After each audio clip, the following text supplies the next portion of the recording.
What's your name? Seth Krantzler. Where are you from? I'm from Rowayton, Connecticut. What did you want to be when you were growing up? I wanted to be a hockey goalie, and I couldn't skate, and so my parents would let me take lessons, and I took skating lessons and stuff, but I could never really cut it as a skater. All these kids that started much younger than I was, and I just remember going to hockey on my first day, and I couldn't keep up with all the kids, and I started crying on the ice, and I went off, and my mom took me home, and that was kind of the end of my hockey dream, but I always wanted to play as a goalie forever, and I had a lot of idols, a lot of hockey players I looked up to, and yeah, it was a dream that never was. I always really wanted it to be there, but I couldn't skate, so.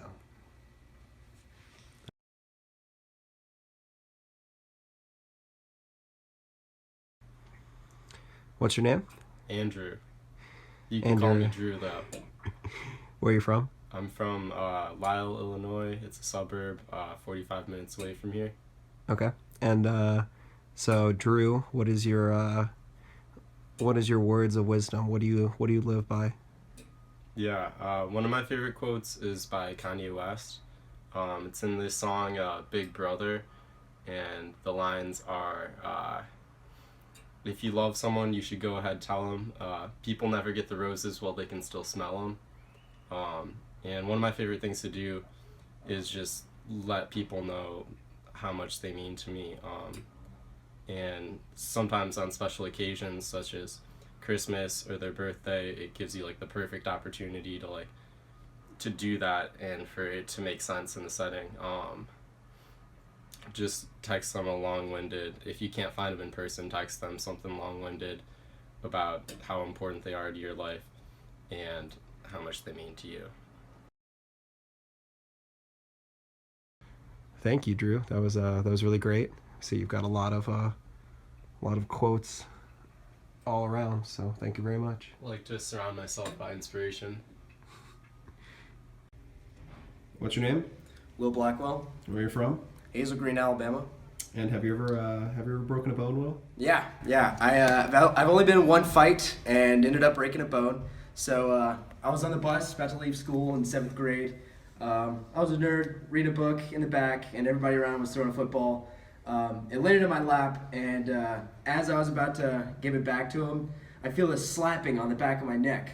So I reared up and just punched the first guy I saw in the face. Turns out he was the biggest guy on the football team, and everyone was kind of shocked for a solid 5 seconds because, I would never hit anybody.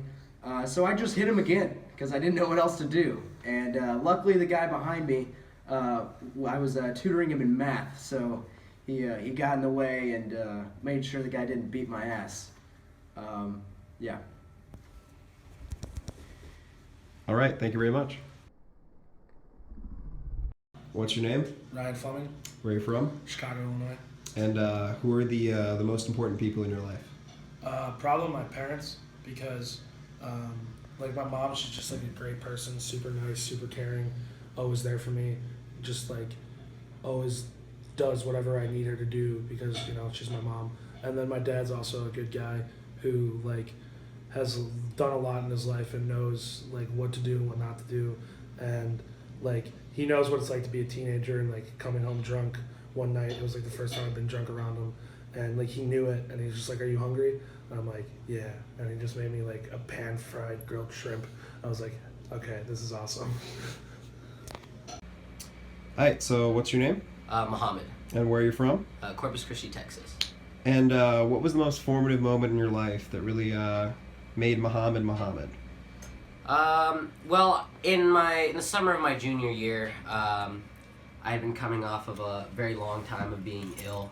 I had actually been ill for my sophomore and junior year. When I finally got better, I hadn't been in school, and I finally went back to school in senior year, and I kind of realized that the person I had become while I was sick was someone who was scared, who was fearful, who was just generally just worried about the future and was scared to look forward and just going day by day. But when I finally got better, I realized that something that I could do was look into the future that I could not do before, because every day when I was sick, was a day that I didn't know what was going to happen. I didn't know if I was going to get worse, if I was going to get better.